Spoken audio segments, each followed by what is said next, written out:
Croeso, as they say in Wales, or welcome. We're 700 miles into our journey around the entire coastline of the United Kingdom, trying to understand why we British are so magnetically drawn to the edges of our country. It's an extraordinary adventure of epic proportions as we attempt for the first time on television to make our way around the entire coast of our island nation, exploring thousands of miles of lonely sea, sky and stunning views. On our travels we've already seen our coast threatened by war, storms and weather. Now we're about to meet an even more powerful force, the tide. It's a journey guaranteed to put the bliss back into blisters. My travelling companions are a team of experts. Writer and historian Neil Oliver seeks out the people behind the stories. Zoologist Miranda Krestovnikov discovers the secrets of the sea we can't usually see. While anthropologist Alice Roberts discovers great truths that lie buried with bare bones. And if it's ancient, archaeologist Mark Horton digs it. This is the story of Coast.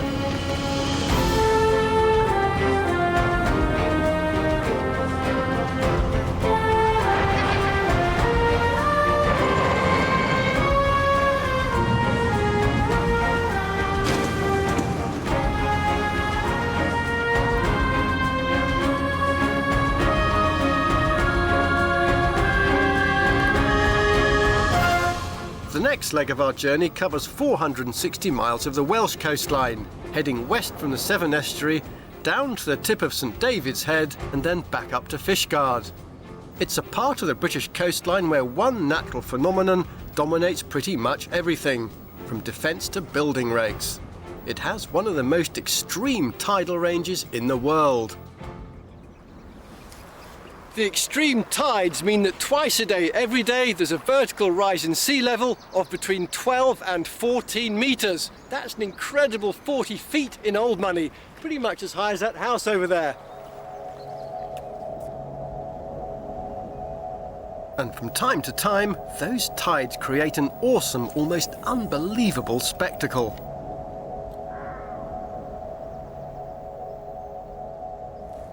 I'm standing on the banks of the River Severn. It's the longest river in Britain, much of it marking the border between England and Wales. And although it's late at night, there are people like me dotted along the riverbanks, anxiously watching, anxiously waiting to see an incredible natural spectacle. It's the Severn Boar. I've waited much of my life to see the Severn Boar. It's one of nature's miracles, rather like the Northern Lights or a double rainbow. But if you ask the locals, they'll tell you that the boar has a mind of her own.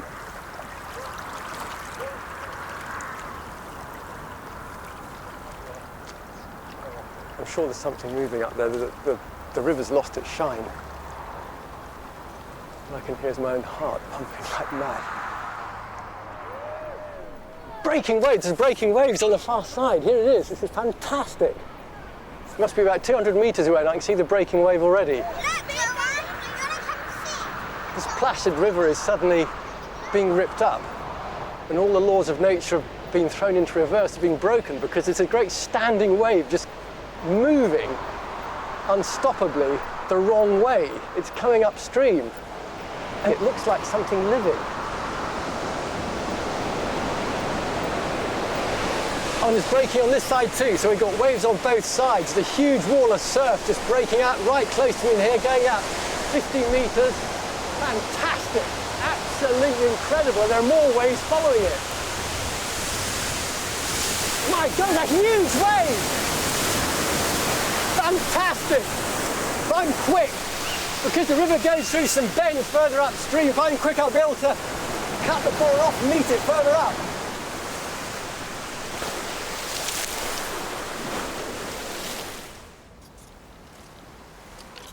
The boar first appears some 5 miles inland from the sea as the Severn suddenly bottlenecks. Then it takes the best part of an hour to follow the river's twists and turns to Minsterworth where I am. And in another 5 minutes or so, it should reach Minsterworth Church.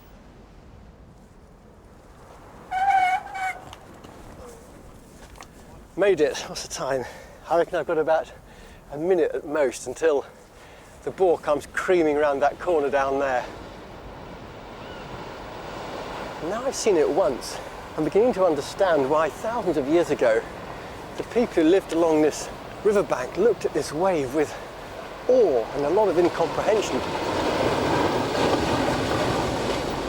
fact, in ancient Welsh, this was just known as the roaring wave. Absolutely awesome.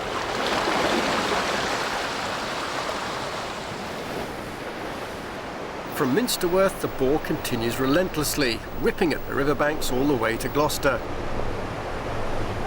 But make no mistake about it. What we're looking at isn't caused by the tide, the bore is the tide. It's the raging sea 20 miles inland. The entire river has been forced backwards and those waves taste of salt. But if I'm to find out exactly what causes the Severn bore, at least part of the answer must lie 240,000 miles up there in the night sky. Because what I do know is that it's not Britannia that rules the waves, it's the moon. In Canada. But why? Well, the morning after the night before, the tide has gone into full reverse, and in search of some answers, I've met up with oceanographer Chris Waldridge. Tide's now pouring back out to the Atlantic and the buoy's being tilted over by the force of the water, isn't it? It's beginning to go like a train, you know. How does the shape of the Bristol Channel, a Severn estuary, convert into this tidal wave further inland? Because down here it looks fairly placid. Well, the very shape itself, an ever-narrowing funnel, plus the length of the basin, the length of the estuary, and the gradient and shape of the seabed. These are the unique factors that combine to trigger the Severn bore. This wall of water, brought in from the Atlantic, it's got to go somewhere. It's been dragged across the ocean by the pull of the moon, and the landmass wants to stop it. But that tidal wave is going to run on, forced into an ever...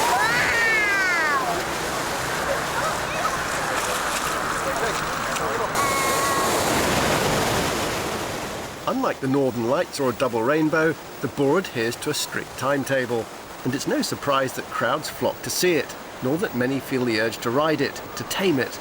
The beauty is that with 2 tides a day, there's a twice daily rodeo.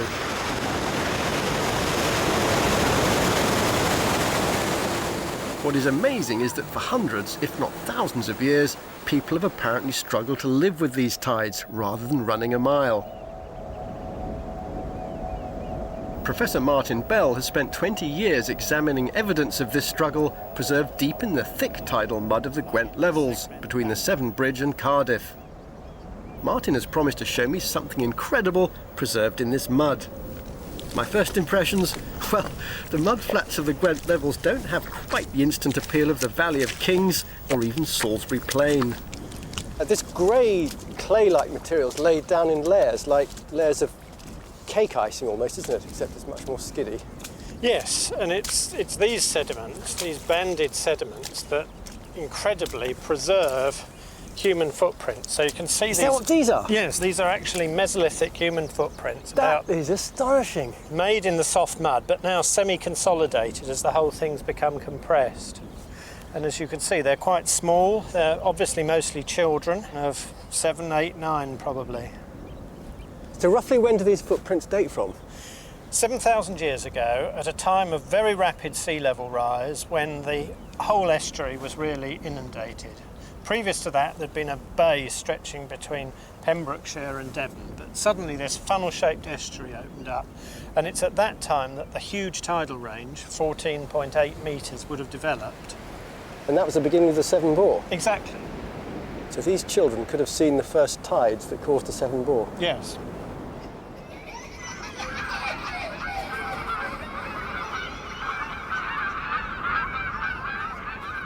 "7,000 years ago, children played in the mud of the Gwent levels. 200 years ago, Cardiff was only a fledgling town with its toes in the mud of the Severn estuary. Then, suddenly the place exploded. By 1905, it was a city. By 1955, after many centuries of direct rule from London, Cardiff became the capital city of Wales, the youngest capital city in Europe. Our historian, Neil, is finding out more about how Cardiff became this meteoric boomtown.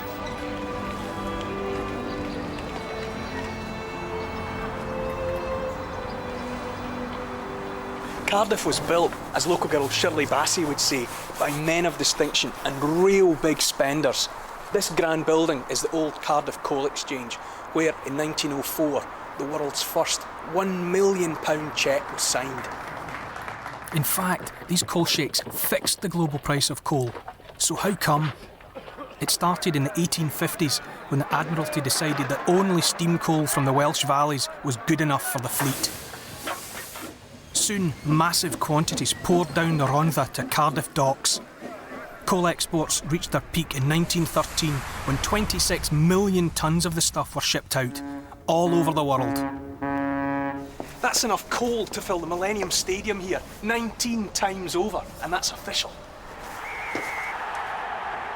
Until 1839, that scale of export would not have been possible.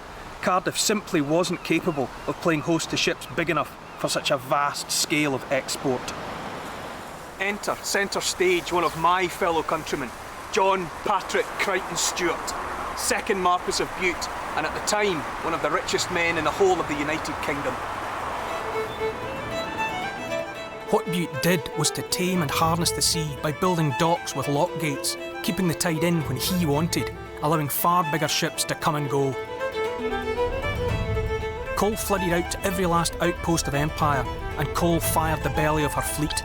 But what came back along the imperial shipping lanes was people, thousands of people. From over 50 countries they poured into Cardiff docks in search of El Dorado. Most of these people settled in a small area of dockland, still known the world over as Tiger Bay. One of their descendants is Betty Campbell. Tiger Bay was really its nickname, but it was never a name that was put on any map at all. We would always know we lived down the docks. In the 60s, we became known as Bute Town. And of course, now we're having the transition from Bute Town to Cardiff Bay. But no matter what people call us, it'll always be Tiger Bay. How diverse was the culture? I mean, how many different kinds of people were here? The churches will tell you the diversity. Norwegian church, Jamaican church. You didn't have to read a book. You just lived the experience of a Greek Easter or a Muslim Eid. There were people from every port where coal was unloaded from the ships. I mean, who would think that they'd heard of Cardiff, the coal port? But they all had. The majority of them married local girls, and that's why we've had lots of mixed marriages. So we are talking about a multicultural community? Definitely a multicultural community, not a ghetto community where you just have one particular race living. It was a very multicultural community. I mean, my own grandmother was white, and people looking at me would never think there was a drop of white blood in me. But on my nana's side, and her name was Catherine O'Leary, on her side, we were white all the way through. We all realised that we were all different. We had different religions, but the main thing was to have respect. We didn't tolerate each other, we respected each other. And that is why everyone got on so well. Really, we were before our time.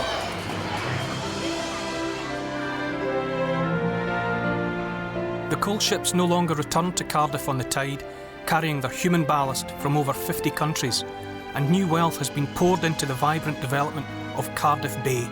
But the rest of the world, Shirley Bassey and me, seem determined to remember that once, while coal was king, a small community flourished here, named and defined by itself, Cardiff's own little United Nations, Tiger Bay.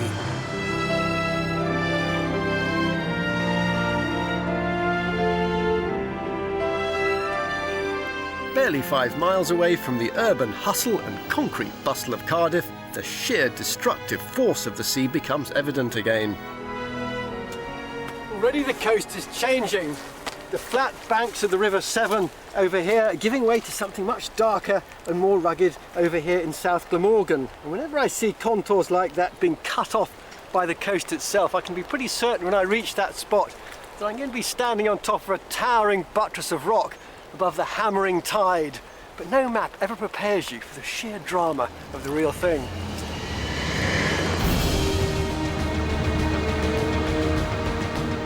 "180 million years old, these 100-foot cliffs are a mighty defensive fist of Liassic limestone and shale. But the sea constantly gnaws at any weakness in the rock, causing great chunks of it to come crashing down, making this one of nature's hard hat areas. And that's why I intend to give the cliffs a wide berth to do a bit of beach combing. Now the tide's out, this beach has turned into a great big flat wet desert. Great for walking on, but devoid of life. Or is it? This brown rock here is not a rock at all. These tubes are Worm City. Each sand-built Des-Res tube in Worm City is the creation of the aptly named honeycomb worm, which, together with its neighbours, usually inhabits the lower end of a rocky beach. But all areas of a sandy beach provide a home or hunting ground for some creature or other. Run for cover. Believe it or not, this too is a marine worm, known as a sea mouse, and at 15 centimetres long, it's the same length as a house mouse, but timid it ain't. It buries itself in sand to hunt for other worms and even small crabs. Sand mason worms too live partially buried in sand, but they choose to build a hunting lodge from sand, broken shell and homemade glue. They feed by sending out sticky tentacles to catch morsels of food in the seawater. One worm you're unlikely to see, unless you're an angler digging for bait, is the lugworm. The 20-centimetre long worm spends its days in a U-shaped tunnel. From one end, it sucks in sand, using its body as a sieve, and extracts the food and oxygen it needs. Then it physically squirts the unwanted sand out through the other, hence those curious squirrels you see on the beach.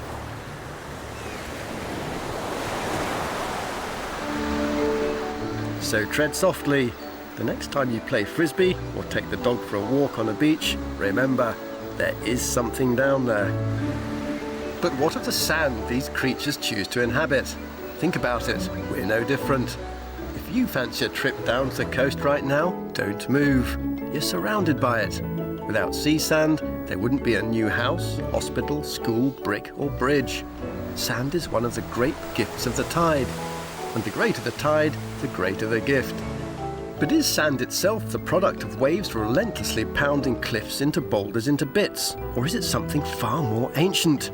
At Merthyr Mawr, archaeologist Mark is finding out with the help of scientist Nikki Rimington. Nikki, what actually is sand? Well, sand is a product of the rocks it was eroded from. This sand, for example, has got lots of quartz in it, but there's also little bits of shell, and then some of the darker grains in it might be heavy minerals like amphiboles or pyroxenes and things. And that's what gives it its colour. That's right, you know, that's what makes it particular to this beach, and it is the rocks where it came from. And also what's happened to it on the way between getting from those rocks to getting here on the beach. There's pretty much a finite amount of sand out in the system. It was brought into the Severn Estuary and Bristol Channel during the last ice age by the glaciers melting and so on. So thousands of years ago, a huge mass of ice ground and pulverised the rocks below it, took them out to sea in tiny, tiny bits. And now that rock is making its way back inland as sand.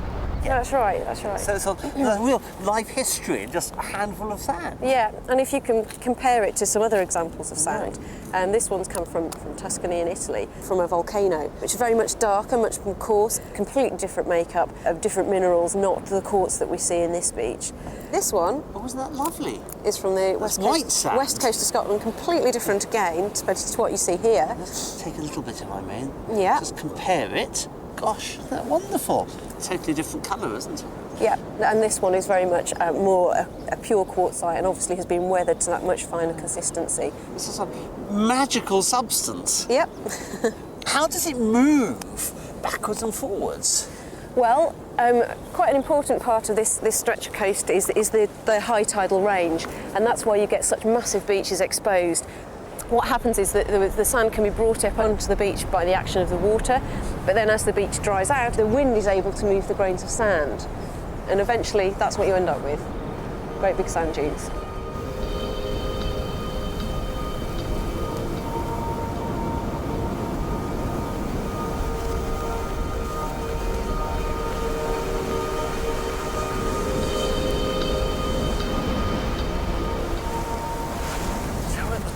Yep, here we are. Wow! What a view! Yep. So this is all sand dunes? Yep, that's right. Millions of tons of sand underneath all that vegetation. And I just thought there was a little ridge by the beach, but actually it goes back for hundreds of yards. Kilometres even.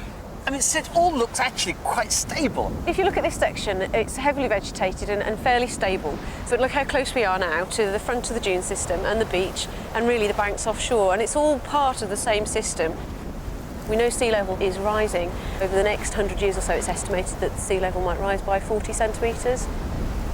It only takes a few bigger waves coming in to erode that front dune, and all of a sudden you're exposing the more stable dunes behind. So what actually looks today as rather a robust system is actually incredibly fragile. Yep, that's right. It's only when you view this stretch of coast from the air that you begin to realise that the dunes of Merthyr Mawr, the happy holiday sands of Porthcawl, and next to them the huge Kenvic dune system aren't separate entities. They're all sandblasted links in the same chain.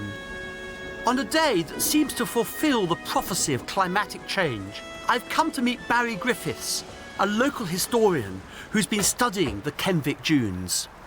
This is a good old lump of masonry. Oh, it's seen better days, that's for certain. Barry's been finding evidence at Kenvic of the massive destructive potential of tiny grains of sand.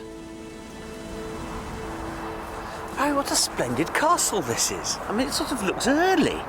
Well, it dates from about the middle of the 12th century. It was built by Robert Earl of Gloucester, and at the same time he put a town here. What, so there's a town under all those sand dunes Somewhere out there, there is a town, but where is anybody's guess, really? So it must have been like living on the edge of the Sahara then, you know, sand going everywhere in the courtyards, in the houses, filling up the rivers. Well, yes, indeed, and of course the sand was all around the town, and it was helped on by the fact that you had abnormally high tides at this period in history. So you've got sea level changes as well. Sea level changes. A document of 1440 talks of inundations of the sea in this area up to 4 miles inland. They were literally driven out by a combination of sea and sand. Barry's research has produced a crucial sequence of dates that matches exactly what is known from the rest of Europe. It was the time of a mini ice age, when temperatures fell by about 2 degrees. But because of the extreme tidal range, there was an extreme response. Ice age sand was spewed out from the Severn estuary in a sequence of furious gales and incursions by the sea.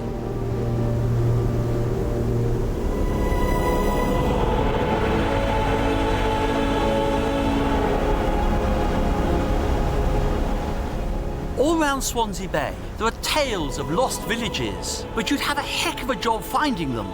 The sand that buried them has been buried itself.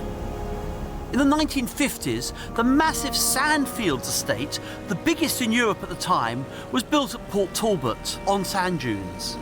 1951, Port Talbot Steelworks opens, built on sand dunes. The whole of Swansea's seafront was built on sand dunes. In the Middle Ages, tiny particles of sand invaded this coast at a time of climatic change, creating what was the biggest sand dune system in Europe. And it's still there, now largely hidden by modern development. The question, could this invasion ever happen again? The answer, we simply don't know. Don't panic, as Corporal Jones might say. The sea is currently very benign on Swansea Beach. Right now, the Gower calls.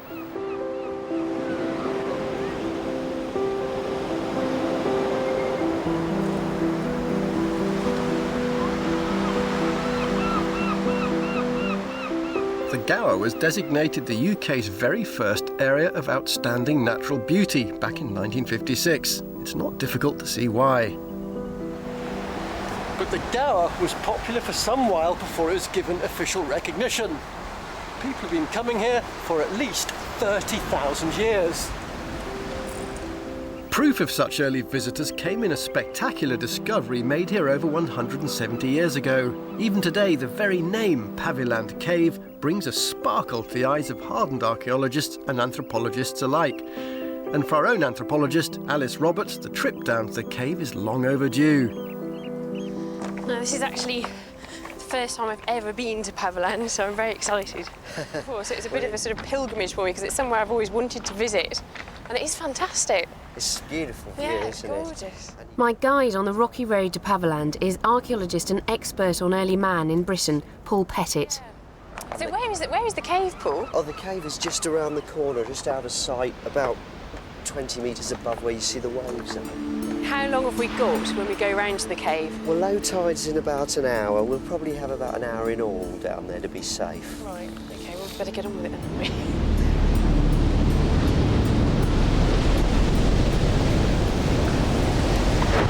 There's just amazing shapes that the sea's carved out of this limestone. It's a weird landscape, isn't it? It's Yeah, very quite strange. impressive. To an anthropologist, Paviland Cave is like the Holy Grail because here in 1823 an ancient burial was discovered. In it were the red ochre-stained bones and relics of the young person who was to become known as the Red Lady of Paviland. It took decades to discover that not everything about her was as it first appeared. Oh, wow. So, Paul, this is Paviland Cave. This is Paviland Cave, yes. Fantastic. It's beautiful, isn't it? It's wonderful. Where was the burial actually found? The burial was just placed against the wall back here. I'll Right. take you to it. So this is it. We're in this nice little alcove here, and the Red Lady was tucked against the side of the cave here, the cave wall. Right up against laid the out wall. right up against the wall as far as we can tell. And this almost complete mammoth skull was placed here. Yeah. It was definitely in association with the burial. And the whole skeleton was covered with red ochre, wasn't it? It was, the whole sediments were bright red. Yeah. And there were a number of artefacts placed with the burial that had that similar staining as well. What sort of artefacts were there? I can show you some examples, much of which we can see was definitely jewellery worn Right. by the Red Lady. Okay, so first we had about 2 hands full of these periwinkle shells, coloured in red ochre and pierced to be suspended, probably as a necklace. Right. We also had a couple of these fox canines, pierced again for suspension, but also more enigmatic items, such as these. These are broken fragments of rods of mammoth tusk, which have been Strange. polished with red ochre. We don't understand what they were used for at all, but they were broken and placed on the body of the Red Lady. The trouble was, when the person who found the bones told the press, surprise, surprise, there was wild speculation. There's a lot of Roman activity nearby, and he thought, well, it's the burial of a young female, which is what he thought, coloured in red, in a cave, Romans nearby, it's got to be a prostitute. Really? Or a so the witch. Scarlet Lady of Paviland. Yes, red in more senses than one. No, the interpretation has changed completely, hasn't it? Because it wasn't a red lady at all, it was a male burial. And in fact, this is the earliest burial in Britain, isn't it? Yes, we've radiocarbon dated the Red Lady to about 30,000 years old. So it's a skeleton of a modern human. We've got somebody yeah. who's about 5'10". Yeah, probably lived as part of a small, highly mobile band of hunter-gatherers. So the Red Lady himself was buried here at a time when the surrounding environment was very, very different. What was it like? We can go outside and I'll show you.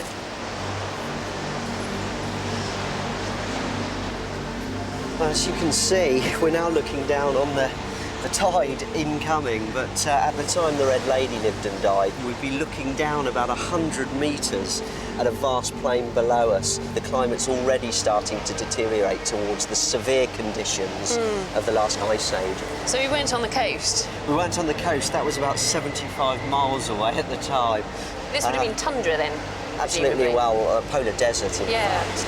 And there's some 10 or 11,000 years that will pass without a single human, as far as we can tell, in the UK. We'd better actually get a move on because the tide is coming in pretty quick. We don't want to be cut off. No. The Red Lady of Paviland was no unsophisticated caveman. He was simply buried in a cave 30,000 years ago with dignity and ceremony by people very much like us. But ice drove us away. By the time we modern humans were able to return, about 20,000 years later, thousands of square miles of land had been obliterated by ice sheets. The sea separated us from the rest of Europe. Now the tides only occasionally allow us a brief glimpse of the life and death of one of our ancestors from before the ice, the Red Man of Paviland.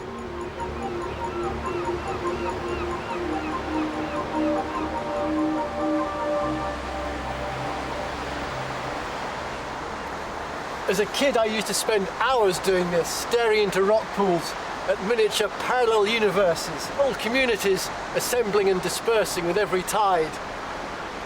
Down at the far end of the Gower, our team zoologist Miranda is taking a closer look at these fantastic miniature worlds.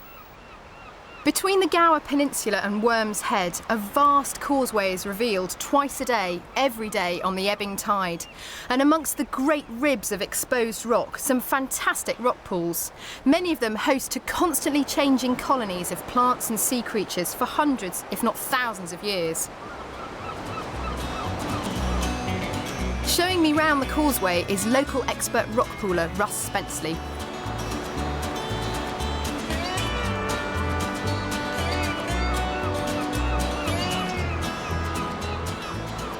Oh, here's something really interesting. Oh, yes! Yep. What a great start! A mermaid's purse, actually the egg of a dogfish, a kind of small shark.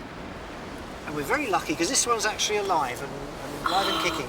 You can normally see the find them, they're yolk. empty, already hatched. Oh, look! And you can see the embryo swimming around attached to the egg yolk. The yolk is huge. I mean, that's like an inch across, and then there's this tiny little That dogfish. yolk has got to keep that embryo growing for 9 months.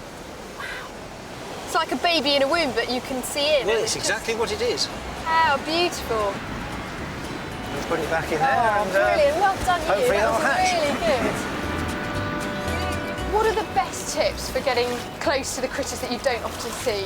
Well, you're totally reliant on the tide. You've got to get down on the low tide, and that's where you'll find the most interesting things usually. Is that a dead crab? This time of year, the odds are it's a molted crab.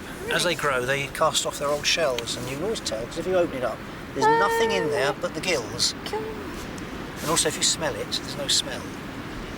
Doesn't smell. Look at that.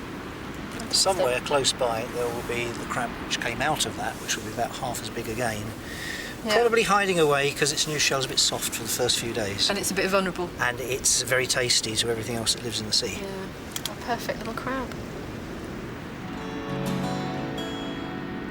The more you look, the more you feel a real sense of privilege being able to peer into these perfect little worlds, stranded for a moment between the waves and the seashore. This is brilliant. This is really rock pooling high-tech style.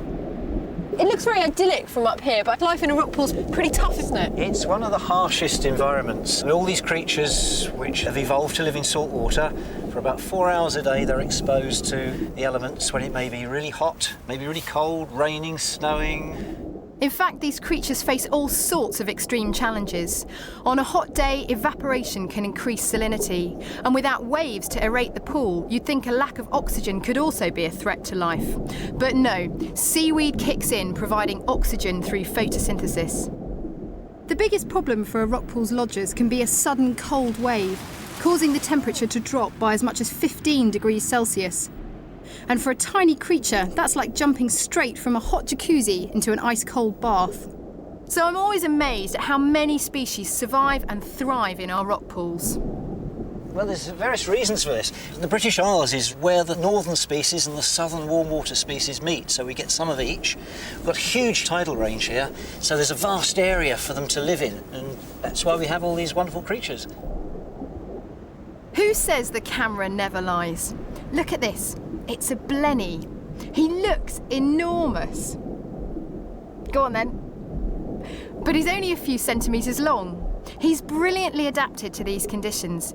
He can change colour to disguise himself, and if the going gets tough, he can actually crawl out of the pool on specially adapted pectoral fins and survive in open air.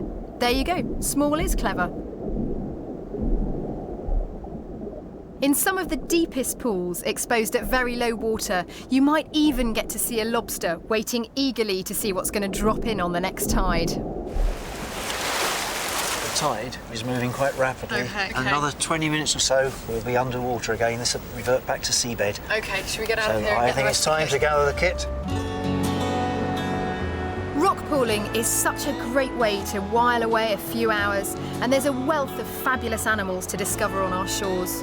We're blessed here in the UK with a huge extent of coastline, so you'll be spoilt for choice with where to go.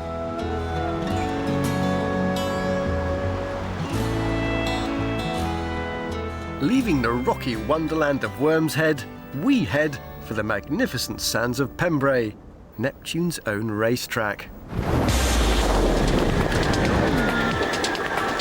Parakarting is very much the new kid on the block as far as land sailing sports are concerned.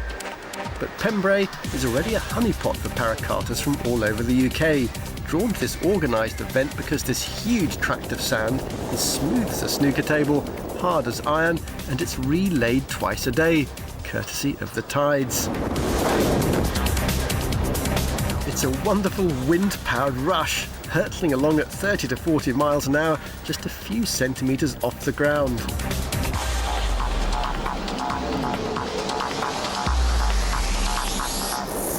But for me, for the moment, something milder, more mellow.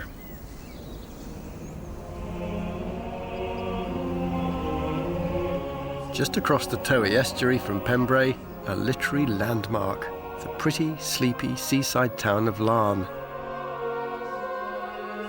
This was the last boozing place and the last resting place of one of the 20th century's best-known poets, Dylan Thomas.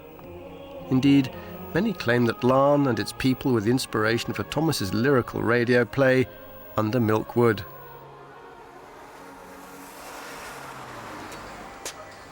It is spring, moonless night in the small town, starless and Bible black. The cobble streets silent and the hunched quarters and rabbit's wood limping invisible down to the slow black, crow black, fishing boat bobbing sea. Having visited Larne for myself, it doesn't worry me in the least if the characters in the play were based on real-life villagers. But from now on, every time I hear Richard Burton's treacle tones or read for myself the verbal wizardry of Under Milk Wood, it's images of this place that will come to mind. Listen, it is night moving in the streets, the processional salt, slow, musical wind in Coronation Street and Cockle Row. It is the grass growing on Llaregib Hill, dewfall, starfall, the sleep of birds in Milkwood.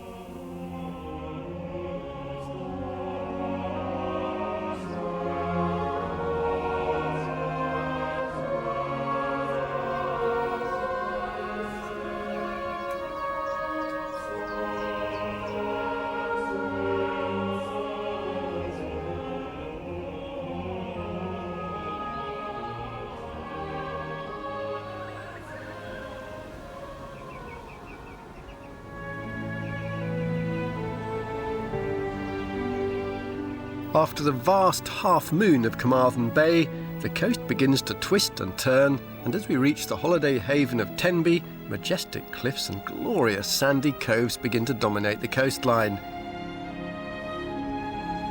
This is Pembrokeshire, home to the UK's only coastal national park. It's also where you'll find the Pembrokeshire Coast Path. And if you're going to stay the course, you're in for a bracing 186-mile walk, clambering over more than 400 stiles and negotiating 11,000 metres of ascent and descent. And if all that sounds a bit too much like climbing Everest before breakfast, you can always hop on the bus. It's no ordinary bus. It's one of a chain of buses called the Puffin buses, and they all run on environmentally friendly fuel. Hi there. How much is it to Stackpole, please? And it's walker friendly too, picking you up and dropping you off at various points along the Pembrokeshire coast path. They'll even accommodate your dog, your pushchair and your surfboard.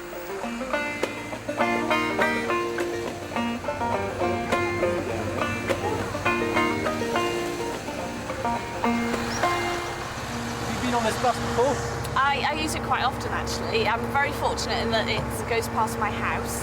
It entirely follows the Pembrokeshire Coast National Trail. That's why I use it to go down the beach. I can, you know, throw my surfboard on or take the dog on the bus and walk the dog. And it's very handy for going to the pub. We've got some fantastic pubs around the coast. So you can take your dog to the pub, go surfing and not worry about getting home afterwards. Absolutely, yeah.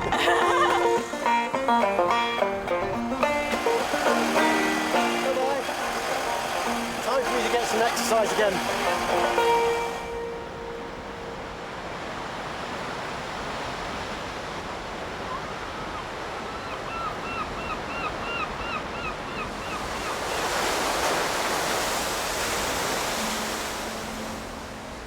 There's something truly magical about the coast between Stackpole and St Govan's Head. And although it's in all the guidebooks, it's a very private moment when you stumble across St Govan's Church nestling in a deep gully. Tradition has it that this was the last resting place of Sir Gawain, one of the Knights of the Round Table. Whatever the truth, there's an atmosphere here that rivals that of any great cathedral.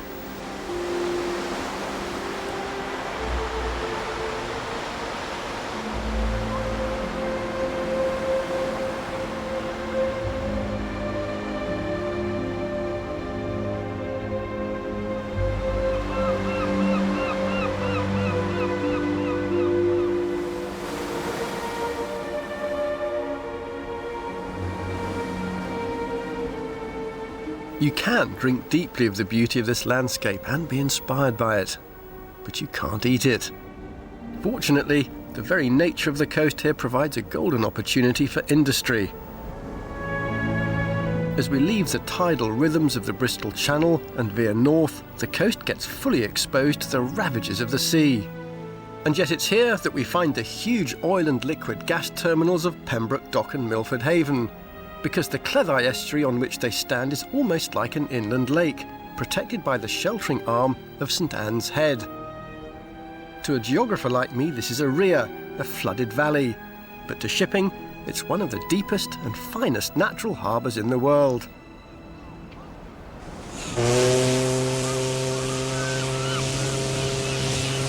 In the 1950s, Milford Haven was a thriving fishing port. Then suddenly there was a sea change in its economy when, instead of Wales exporting fuel all over the world in the shape of coal, Milford Haven became central to our need to import fuel in the shape of crude oil.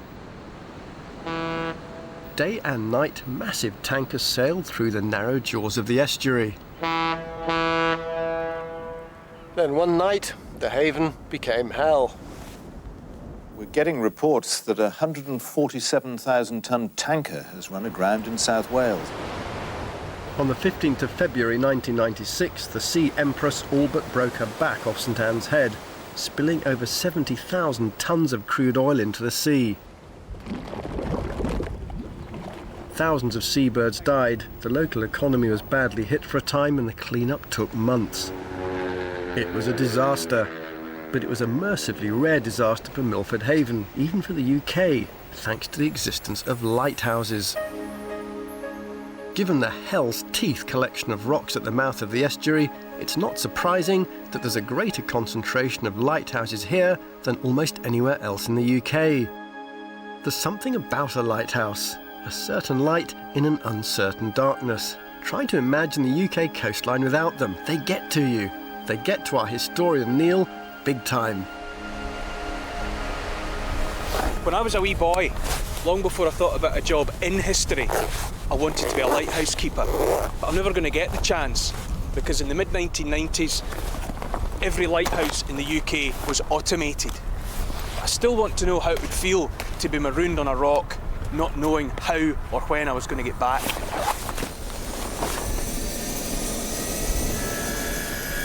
Now's my time to find out. I'm off to visit one of the most remote lighthouses in the whole of the UK to see what it's like and to reveal a real-life horror story. 20 miles on land seems like nothing. 20 miles out to sea is scary. That tiny little thing sticking up out of the sea over there, it looks like a golf tee. That is the Smalls Lighthouse. And we're not going to do anything simple like land beside it and go up the stairs. We're going to land on top of it. Now that's what I call a tricky bit of parking.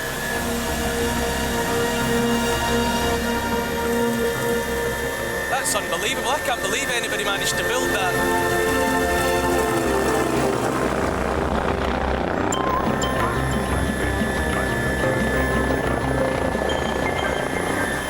As you get closer, the thought of landing on top of it just gets worse and worse.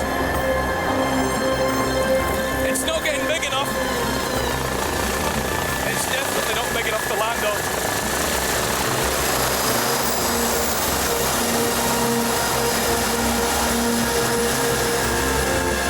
Well, there you go, safe as houses. I don't know what I was worried about.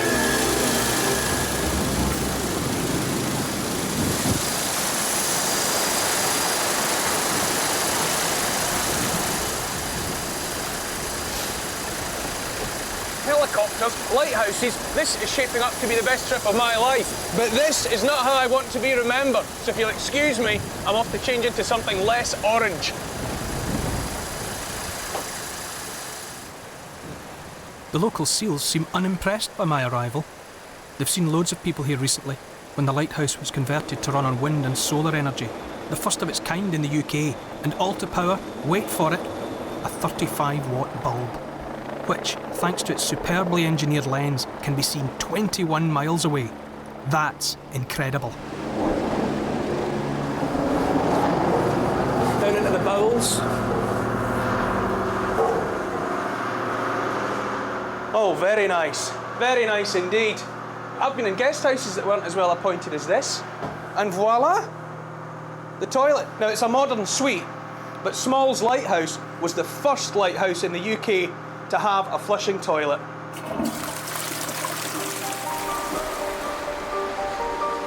OK, so I've been able to tick off 2 firsts already for the Smalls Lighthouse. Green energy, excellent. And the first flushing lighthouse loo, brilliant. But there's another reason for coming here. This Victorian pamphlet says there used to be another lighthouse here, and I want to see what, if anything, remains of it. Because the events that unfolded inside it shook the lighthouse world to its foundations and changed the way they were run forever.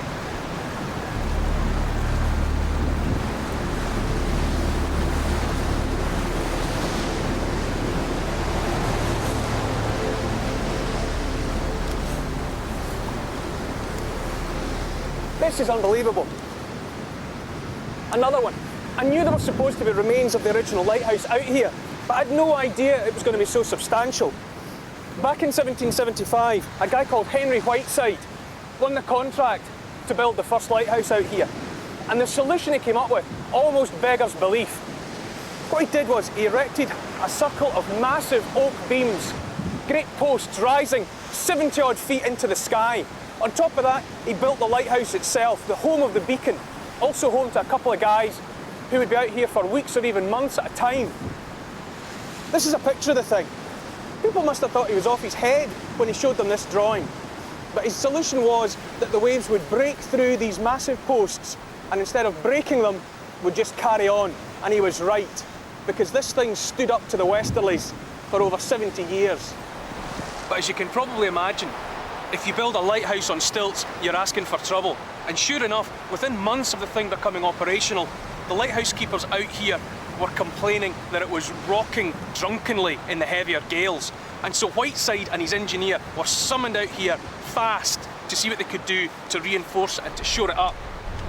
But no sooner had they got here than the weather closed down on them, and they were stuck, marooned out here. Now there's 4 of them, there's not enough rations. So Whiteside has got to make contact with the mainland. And what he does is put messages in bottles, put the bottles in little barrels and throw them over the side. Unbelievably, one of these actually gets to the man it's addressed to, the man who is Whiteside's employer, who can send a ship out here to get them off this miserable rock. Whiteside has sent the first message in a bottle. Now that was surely enough to get this place its spot in the history books. But there's another story, and it's a story of horror and madness and death.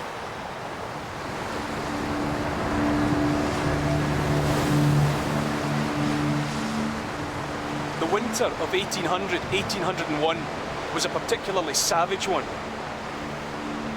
And during that time, Small's lighthouse was being manned, as was the custom, by a two-man team. Now, Thomas Howell and Thomas Griffith were notorious for one thing and one thing only, and that was their constant arguing. So when Griffith died out here in the lighthouse in a freak accident, Howell had a predicament. What he wanted to do, quite naturally, was to get rid of the body. But he was panic-stricken in case people would think that Bear had had another fight, he'd killed Griffiths and dumped the body to get rid of the evidence. And so, in fear of a murder charge, he decides to hold on to the body. He puts it in a makeshift coffin and settles down to wait for the rescue party. But the storm is so relentless that nobody ever comes. After a few days, the body starts to smell, and in desperation, he drags the coffin out onto the balcony that surrounds the lamp house. During one of the worst storms yet, a massive wave shatters Griffith's coffin. The putrefying corpse spills out, and by a cruel fluke of the way it lands, the wind is able to take one of the arms and blow it thus, so that it looks as though the corpse is beckoning people onto Small's lighthouse once again.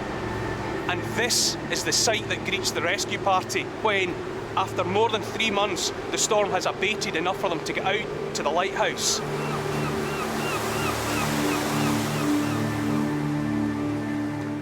Inside the lighthouse, they found Thomas Howell, and folk that knew him didn't even recognise him. His hair had turned completely white, and his ordeal had driven him stark, staring mad.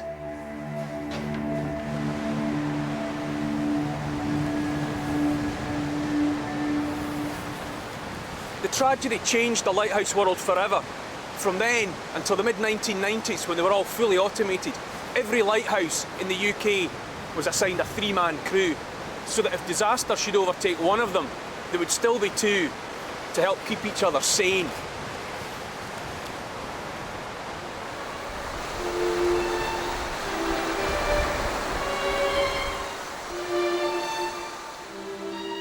"20 miles north of the Smalls is St David's Head, one of the most culturally rich landscapes in Wales. And yet, the siting of St David's Cathedral is surprisingly modest and discreet. It was deliberately built in a hollow, so it couldn't be seen from the sea by the rather worldly Vikings. But the Vikings weren't the last seafarers to cause panic in this part of Pembrokeshire. This countryside looks tranquil enough, but for 48 alarming hours in 1797, it was right at the epicentre of revolutionary turmoil sweeping across Europe. We were at war with the new French Republic, and disaffected Irishmen had joined them to bring the Republican revolt to Britain. It's Wednesday, the 22nd of February, 1797. A date that will live in infamy. The last invasion of Britain. Hugging the cliffs below me are 4 warships, and they're flying the British colours. As anybody who knows their ropes will tell you, that rigging's not British, it's French. On board the heavily armed ships is the Légion Noire, 1,400 French troops, under the command of Irish Republican General William Tate. They land here at Cardigan. Their mission, to spread terror and to overthrow King George III. But don't be misled. The invaders weren't the elite force suggested by their name, the Black Legion. They're much more like the Dirty Dozen, but without Lee Marvin, an undisciplined rabble of convicts and criminals.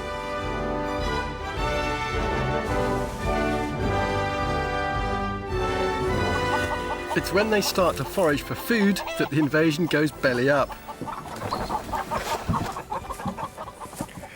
You see, a Portuguese ship loaded with port and brandy had just been wrecked. So every homestead had a full drinks cabinet. The soldiers had come a long way, they were thirsty, and they were blokes. So what do you think happened?